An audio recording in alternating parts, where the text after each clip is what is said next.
Dalam sepekan. Kilas balik peristiwa yang terjadi dalam sepekan ini. Sahabat Istana FM, di Madinah dalam sepekan Camat Natal jadi tersangka kasus korupsi dana desa. Penyidik Kejaksaan Negeri Cabang Natal menetapkan Camat Natal berinisial R sebagai tersangka dalam dugaan kasus korupsi penggunaan dana desa tahun 2019.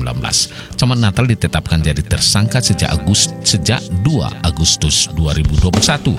Tidak hanya dugaan penyelewengan dana desa pada 2019, sejumlah kegiatan dana desa di Kecamatan Natal tahun 2020 juga melibatkan oknum camat. Kacap Jari Natal Yus Iman M. Harepa menjelaskan penetapan status tersangka terhadap Camat Natal sudah sesuai prosedur setelah proses penyidikan dilakukan Kacap Jari Natal maupun tim BPK. Menurutnya, penyelewengan dana anggaran dan desa yang diduga dilakukan Camat Natal diperkirakan merugikan keuangan negara sekitar 800 juta rupiah. Di antaranya dugaan korupsi dana desa dan beberapa kegiatan lainnya seperti pengadaan Handytalk atau HT, pengadaan buku perpustakaan, pelatihan tanggap bencana, dan pelatihan PKK tahun 2019. Madinah dalam sepekan. Sahabat Istana FM, kita ke berita berikutnya yang terjadi di Mandeling Natal dalam sepekan ini. 3 kepala desa menuntut kepala sekolah SD Negeri 001 Sihepeng diganti.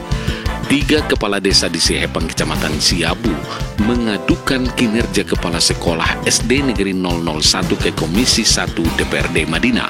Mereka meminta kepala sekolah SD Negeri 001 itu diganti karena diduga menelantarkan sekolah yang dipimpinnya.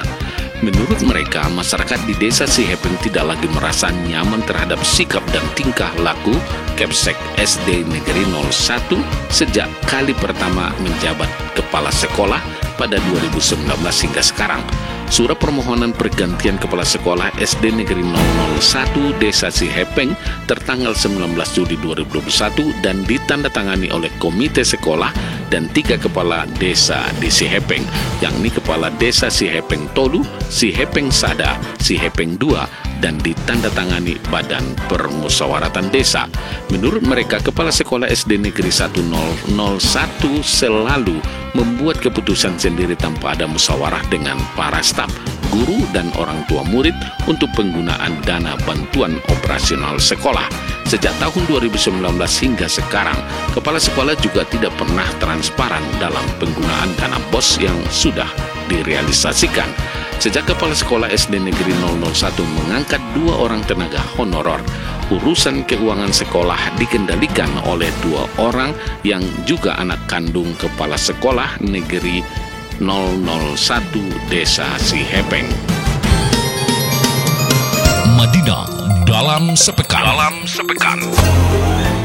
Berikutnya sahabat Istana FM, peristiwa yang terjadi di Mandeling Natal dalam sepekan ini buntut kejadian di Walpet PT SMGP. Warga Sibanggor Julu layangkan 7 tuntutan. Warga desa Sibanggor Julu, Kecamatan Puncak, Sorik, Marapi melayangkan 7 poin tuntutan kepada PT Sorik Marapi Geothermal Power atas insiden kepulan asap dan ledakan di sumur Walpet yang dikelola perusahaan pembangkit listrik panas bumi tersebut. Warga menyampaikan tuntutan itu dalam pertemuan dengan pihak PT SMGP di Gedung Serbaguna Desa Sibanggor Julu, Kamis 5 Agustus 2021 sekitar pukul 17.00 waktu Indonesia Barat. Pada poin pertama, warga meminta penjelasan pihak PT SMGP terkait kejadian yang sempat membuat warga panik di areal tambang. Mereka trauma dan berhenti kerja di ladang garapannya. Selain itu, warga juga meminta lahan mereka yang berada di sekitar Walpet milik PT SMGP dibebaskan dalam area 300 meter. Warga juga meminta pertanggungjawaban pihak perusahaan terhadap masyarakat yang jadi korban dan dirawat di rumah sakit akibat insiden yang terjadi pada tanggal 9 Juli 2021 di Walpet T dan insiden kebakaran di Walpet AA pada tanggal 11 Juli 2021. Warga menuntut perbuatan jalan Maksud kami, warga menuntut pembuatan jalan atau akses ke lahan mereka yang terhalang pipa dari well pad D menuju well pad A yang sudah lama dan belum terrealisasi.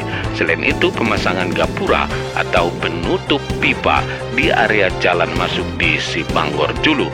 Warga juga meminta pertanggungjawaban PT SMGP terhadap korban susulan insiden H2S pada tanggal 25 Januari 2021 yang sampai saat ini belum mendapat perhatian.